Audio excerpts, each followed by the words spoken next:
पद्धत फार चुकीची आहे। एखाद्या ज्येष्ठ सदस्याला बोलायला देणं आणि बाकीच्याला न देणं, अशा प्रकारे महापालिका मी पुढे भविष्यात चालू देणार नाही। वेळ पडली तर डायस सोडून खाली येऊन बसून मी कामकाज करणार आणि यांचे सगळे वाबाडे आणि गेल्या 3 वर्ष 10 महिन्यामध्ये जे काय केलेले कारनामे हे सगळे बाहेर काढणार। प्रथम म्हणजे सभाशास्त्रानुसार सभा चालवली गेली नाहीये। एखाद्या ज्येष्ठ सदस्याला बोलायला द्यायचं आणि ज्या सदस्यांनी लेखी लक्षवेधी असतील किंवा प्रश्न उत्तर मांडलेले आहेत त्यांना बोलू द्यायचं नाही। आणि म्हणजे एक प्रकारची जी जुनी गोल्डन गँग सक्रिय झालेली आहे आणि हे भारतीय जनता पार्टी कधी खपून घेणार नाही। पारदर्शकता हा आमचा अजेंडा आहे। ज्या पद्धतीने त्यांनी गोंधळ घालून नंतर विषय पास करायचा घेतलाय म्हणजे मंजूर करायला, त्याचा आमचा पूर्ण भारतीय जनता पार्टीचा विरोध आहे आणि तसे आम्ही लेखी सूचना आयुक्त, महापौर तसेच मुख्यमंत्री साहेबांना केलेले करत आहोत। सर सत्तेत आहात, मागे देखील असं म्हटलं जात होतं की पारदर्शी कारभार करण्यासाठी आम्ही विरोधात बसू, मात्र वरिष्ठांच्या आदेशानुसार आपण सत्तेत बसलेला आहात, सत्तेतल्याच नगरसेवकांना बोलू दिलं जात नाही, वरिष्ठांकडे काही तक्रार करणार आहात?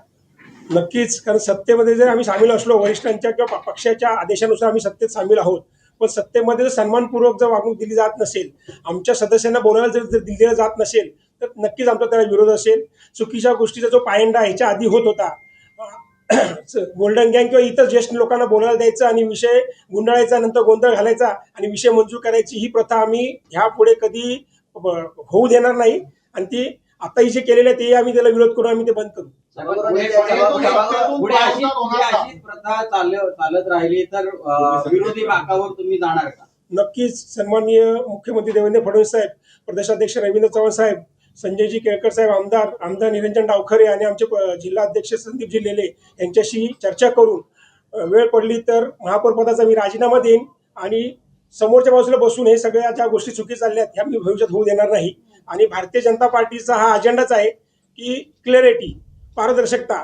आणि जर सदस्य लोकांना जर बोलायला देत नसतील आणि एखाद्या सदस्याला जर बोलायला देत असतील आणि कुठेतरी चुकीच्या पद्धतीने महापालिका सभागृह हाणण्याचा प्रयत्न करत असेल शिवसेना, तर हे मुळात आम्ही कधी खपून घेणार नाही।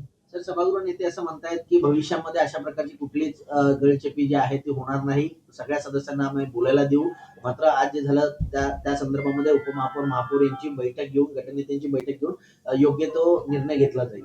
खरं म्हणजे सभागृह नेत्याचा अधिकार असतो सभा चालवायचा।